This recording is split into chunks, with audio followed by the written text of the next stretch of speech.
Good evening, my Real News Midday TV family. Welcome back to the channel for another news update.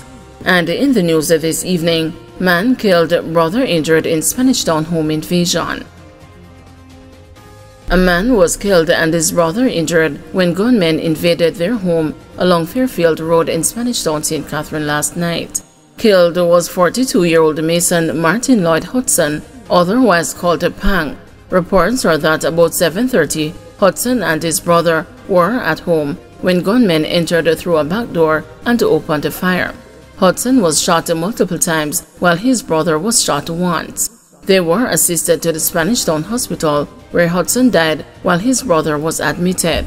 No motive has been established for the shooting. The Spanish Town Criminal Investigation Branch is probing the incident. Man fatally shot by policeman at event in Yuatan. The Independent Commission of Investigations has launched a probe into the fatal shooting of a Jamaican man who lived in the United States by a policeman at an event in Yuatan, St. Catherine last night. The cop reportedly had to beat a hasty retreat after he allegedly came under attack from persons following the shooting of 34-year-old Vivian Francis, who resided in East Windsor in New Jersey. The incident occurred about 10:10 p.m. at the Yuatan Sports Complex. It is reported that the policeman and Francis were among persons at an event at the venue when an argument developed between them. Francis had reportedly overturned a table. During the spat, Francis reportedly withdrew a knife from his waist and stabbed the policeman within striking distance. The cop drew his service firearm and reportedly shouted, "Police, drop the knife." Francis reportedly advanced at the policeman who opened the fire. Francis was hit. He was assisted to the Linstead Hospital where he succumbed to injuries received. Two charged for death of man who was set on fire. The police have charged the two men for the death of a man who died from severe injuries after being set on fire. Charged with the murder are 57-year-old security guard Garnet Dale, otherwise called Lazarus, and the 42-year-old Kemar Wilson, both of Glen Drive in Kingston 8. They are charged in relation to the death of 34-year-old Kemar Smith, who lived in the community. Reports from the Constant Spring Police are that about 9 a.m. on Saturday, April 27, Smith and the persons from the community had a verbal dispute during which he was set upon by Dale and Wilson, who doused him with gasoline and then set him ablaze. Smith, upon realizing that he was set on fire, quickly removed his clothing and jumped into a water container in an effort to extinguish the flames, the police reported. He then ran to the police station with severe burns all over his body. He was assisted to hospital where he was admitted in serious but stable condition. On Tuesday, May 2, Smith succumbed to his injuries and was pronounced dead. On Wednesday, October 9, a question and answer session was conducted with Dale and Wilson in the presence of their attorneys. They were formally charged on Friday, October 11. Their court date is being finalized. Joliet Holness's company and the St. Andrew landowner in fresh talks to end the bitter land dispute. Lawmaker Joliet Holness's company, JAJ Development and Holdings Limited, and the marketing consultant, Charlene Ashley, are again attempting to settle their bitter dispute over land in St. Andrew. A court trial, which started in May 2023 and the last adjourned in June, was set to resume Monday for 4 days, with JAJ's attorney, Rose Bennett Cooper, continuing her cross-examination of an expert witness used by Ashley.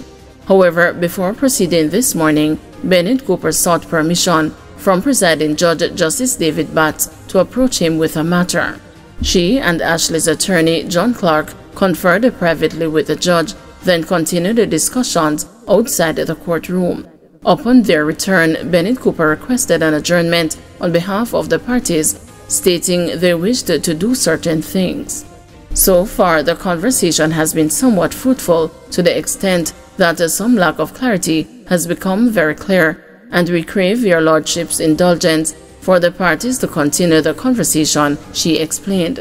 Though withholding specifics, Bennett Cooper noted the parties wanted their expert witnesses to visit the land in question on Monday. Batts reminded the parties of their earlier failed efforts, including on the first day of the trial last year. However, Bennett Cooper hinted that the renewed talks might go differently given that an undisclosed issue had become clearer.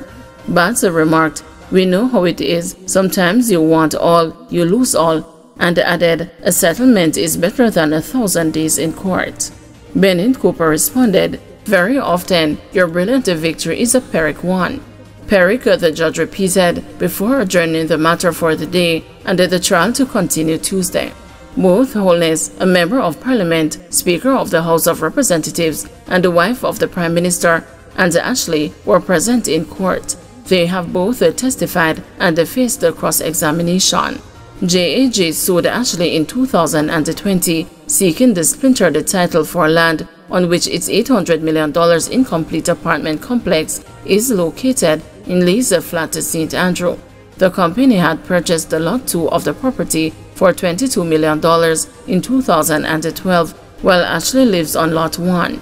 As part of the agreement, Ashley was to receive an apartment as a partial payment and provided the splinter title, which was requested weeks after the transaction in October 2012.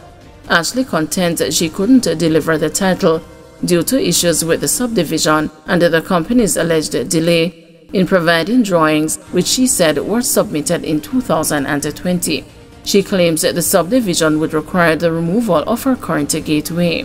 In December 2022, Ashley provided a title, but Holness argued it did not comply with the sales agreement, noting that the access road between the two lots was 5 meters short of the 8 meters allegedly agreed upon.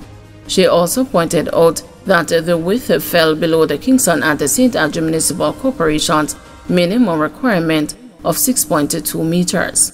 The two women have exchanged accusations with JAG's attorney, also claiming Ashley is trying to steal land necessary for the access road. Ashley has countered by accusing Holness of using her influence and the state agencies to bully her. Both parties have denied the allegations. King's Counsel Peter Champagny appointed the chairman of GLC Disciplinary Committee. King's Counsel Peter Champagny has been appointed the chairman of the Disciplinary Committee of the General Legal Counsel. The appointment took effect on October 1. Champagny, who is well known for his work in advocacy, has been practicing as an attorney at law for 29 years. He is a former student of Meadowbrook High School and is one of the most sought-after lawyers in Jamaica. In January 2020, Champagny was appointed Queen's Counsel, now King's Counsel. The appointment is made to attorneys who have served at the bar for at least 10 years and they displayed a good character as well as advocacy.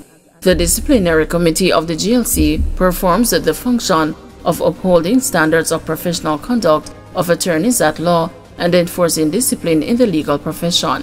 It also deals with complaints from clients regarding alleged unprofessional conduct by some of its members, and after having hearings regarding the complaints, make the relevant rulings and recommendations. Champagny, who was called to the bar in 1995, is also a Justice of the Peace.